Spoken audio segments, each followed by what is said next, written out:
كونجي قفزدا بسنالا دخوينم هناويم نماوا لبرشينا يشوينم لهجراني وصالت لدوري خطو خالد هتا هم دخوينم دنالينم هتا انا وقولي خوم بدزينم غزيمي غزيم يا لبرشينا يشوينم لبرشاي جوانت لبرجري بخوينم ساڵی 2014 کە دامان مەزراندووە بەدەرلەوەی چایخانە بێ شوێنێک بۆ هەمیشە بۆ هەموو کای جیاوازەکان جا لە ناویشیانە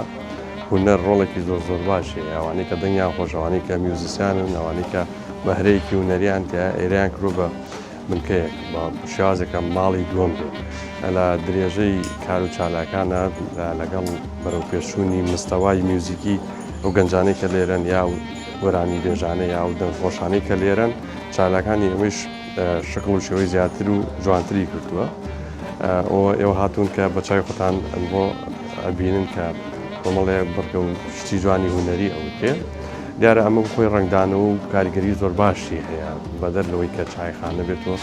بنکەیەکی وەکو ڕۆشنبیری دروست بووە ئەمیش ئەکرێ کە کاریگەری زۆر باشی هەبێ لەسەر ناوچە.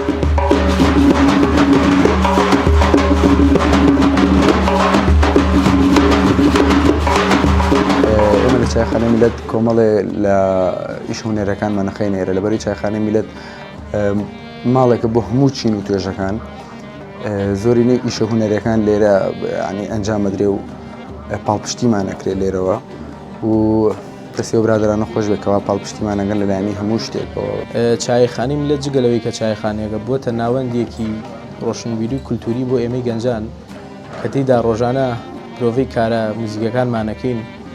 چەند برادرێکی کۆبینەوە ڕۆژانە لێرە پرۆڤە ئەەکەین. ڕێگاکەم دوورە ئەی دوورکەوتۆتەوە ڕێگاکەم دوورە ئەی دوورکەوتۆتەوە مەیلی جارانێت جوانێکم کردۆتەوە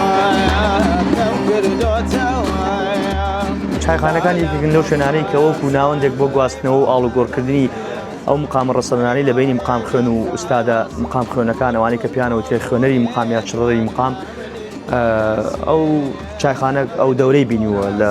وەکو ناوەندێک بۆ گواستنەوەی هەوا ڕەسەنەکان لە بینی یەکتریا کاریان کردووە و خۆشبەختانە ئێستا ئەو هەر درێژەی پێدراوە و لە چایخانەی میلەت تا بە تایبەت کە من هاتوشێوێم شوێنەکەم